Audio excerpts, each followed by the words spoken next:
अस्सलाम वालेकुम and welcome to Jain force.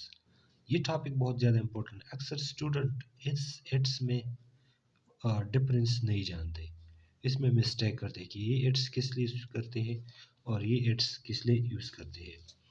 इसमें फ़र्क क्या है? इस इट्स में आप अगर देखिए, इसमें एपॉस्ट्रोफी नहीं है और इसमें एपॉस्ट्रोफी है, तो इसी वजह से इन दोनों में फ़र्क है। और ज़्यादातर स्टूडेंट इसमें मिस्टेक करते हैं, इस एट्स की जगह ये लगाते हैं और इसकी जगह ये लगाते हैं, तो ये बिल्कुल गलत है। ये दो डिफरेंट वर्ड्स हैं, ठीक है। किस तरह है, बस इसको डिस्कस करते हैं। इट्स जिसमें एपॉस्ट्रोफी नहीं है, ये एपॉस्ट्रोफी निशान आप देख रहे हैं, इसमें नहीं है, विद नो एपॉस्ट्रोफी। ये क्या है इट्स? ये एक्चुअली पॉजेसिव प्रोनाउन होता है, ठीक है। आपने ज़हन में जिसमें ये आप ये कामा देख रहे हैं, ये इसको एपॉस्ट्रोफी साइन कहते हैं। अगर किसी भी इट्स में ये नहीं हो तो इसका मतलब है कि हमारे साथ क्या है, पॉजेसिव प्रोनाउन है। पॉजेसिव प्रोनाउन का मतलब क्या होता है, यानी जो ओनरशिप या रिलेशन शो करता है, ठीक है। शोज ओनरशिप और रिलेशन, मलकियत। मलकियत, ओनरशिप का मीनिंग क्या है, मिल्कियत, ठीक है। यानी ये इट्स जो है ये हमारे साथ प्रोनाउन है, पॉजेसिव प्रोनाउन है, ठीक है। एग्जाम्पल को देखिए, the cat loves its toy. तो यहाँ पर आप एग्जाम्पल को देखिए, इट्स टॉय, तो इसका मतलब है कि कैट की टॉयज, ये ओनरशिप को शो कर रहा है, ठीक है। यहाँ पर हमने पॉजेसिव नाउन का काम क्या होता है, शो ओनरशिप और रिलेशन। तो यहाँ पर इट्स टॉय, टॉय किसका है, इस कैट का टॉय से। तो मतलब बिल्ली ने जो इसकी टॉयज थी, मतलब बच्चों के जो खिलौने होते हैं, उसने लॉस्ट किया, मतलब उनसे गुम हो गए, कहीं पर पड़े ही जा रहे, ठीक है। तो इट्स टॉय, तो मतलब इट्स यहाँ पर का हमारा काम इट्स से है।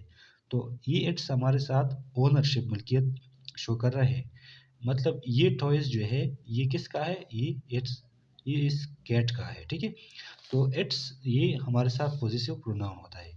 The company updated it's policy, company ने अपनी पॉलिसी को अपडेटेड किया, मतलब इसमें न्यू चेंजेस लाए।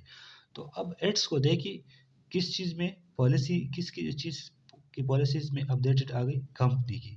तो यहाँ पर ये इट्स भी हमारे साथ ओनरशिप शो कर, तो ये हमारे साथ प्रोनाउन है और पॉजेसिव प्रोनाउन है, ठीक है। तो जहन में रखना, जिसमें एपॉस्ट्रोफी नहीं होता तो इसका मतलब है कि पॉजेसिव प्रोनाउन है।